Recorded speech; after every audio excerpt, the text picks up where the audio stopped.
گے تو آپ حیران ہو جائیں گے کہ ہم جو کچھ کرنے جا رہے ہیں اور کرنا چاہ رہے ہیں، عمران خان نے ایسے ہی جیل میں سے نہیں توجہ دلائی یہ ٹویٹ کر کے، وہ بالکل باخبر ہے اور انہیں پتا ہے کہ ان کا اگلا کام کیا ہے۔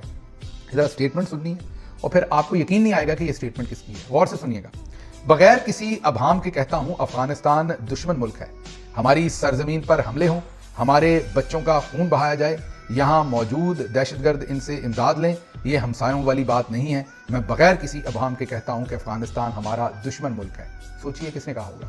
یہ پاکستان کے ڈیفنس منسٹر کی اسٹیٹمنٹ ہے۔ جی ہاں، یہ پاکستان کے ڈیفنس منسٹر کی اسٹیٹمنٹ ہے اور بغیر کسی ابہام کے افغانستان کو دشمن ملک ڈکلیئر کر رہے ہیں۔ ان کی آفیشیل اسٹیٹمنٹ ہے، مطلب وہ ریٹائرڈ نہیں ہیں، وہ اس ٹائم عہدے پر ہیں۔ انٹرویو میں انہوں نے کیمرے کی آنکھوں میں آنکھیں ڈال کر یہ بات کہی ہے کہ وہ بغیر کسی ابہام کے کہتے ہیں کہ افغانستان پاکستان کا دشمن ملک ہے۔ ابھی 2-3 دن پہلے عمران خان صاحب بتا چکے ہیں کہ جب سے فیلڈ مارشل عاصم منیر آئے ہیں وہ ہر قیمت پر افغانستان سے جنگ لڑنا چاہتے ہیں۔ بتایا عمران خان صاحب نے کہ 3 کون سے کام کیے، یہاں سے افغانیوں کو دھکے دے کر جو مہاجرین تھے انہیں نکالا تذلیل کر کے، وہاں ڈرون اٹیکس کیے اور بھی بہت ساری انسٹیگیشن کی کہ کسی طرح سے افغانستان پاکستان کی جنگ چھڑ جائے۔ اب آپ وزیر دفاع کا بیان سن لیں اور ذرا غور یاد کیجئے، وزیر دفاع کے والد محترم جناب خواجہ صفدر، اللہ ان کو جنت نصیب کرے، ان کے درجات بلند کرے، وہ جو ضیاء الحق صاحب تھے ان کی کچن کیبنٹ کا حصہ تھے۔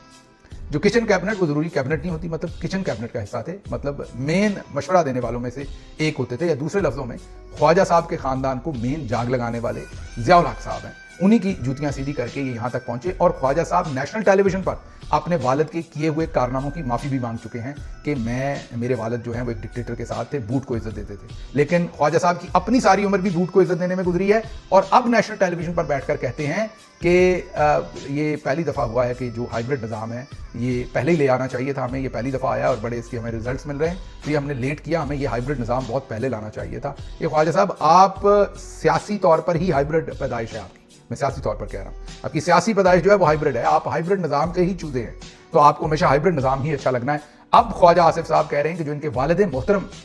نے جنگ لڑی تھی ضیاء الحق صاحب کے ساتھ مل کے کولڈ وار میں، جو جہاد کیا تھا تب اور پاکستانی اتنے سارے شہید ہوئے تھے اس میں، وہ سب جو ہے وہ دشمن ملک کے ساتھ جا کے ہم کر رہے تھے، سب کچھ ان کی مدد کر رہے تھے تب، اور اس کے ساتھ ساتھ پرویز مشرف صاحب کے زمانے میں بھی جو کچھ ہوا، اور آج یہ افغانستان کو اپنا دشمن ملک ڈکلیئر کر رہے ہیں۔ عمران خان پہلے ہی بتا چکے ہیں کہ ان کے عزائم کیا ہیں، یہ کرنا کیا چاہتے ہیں۔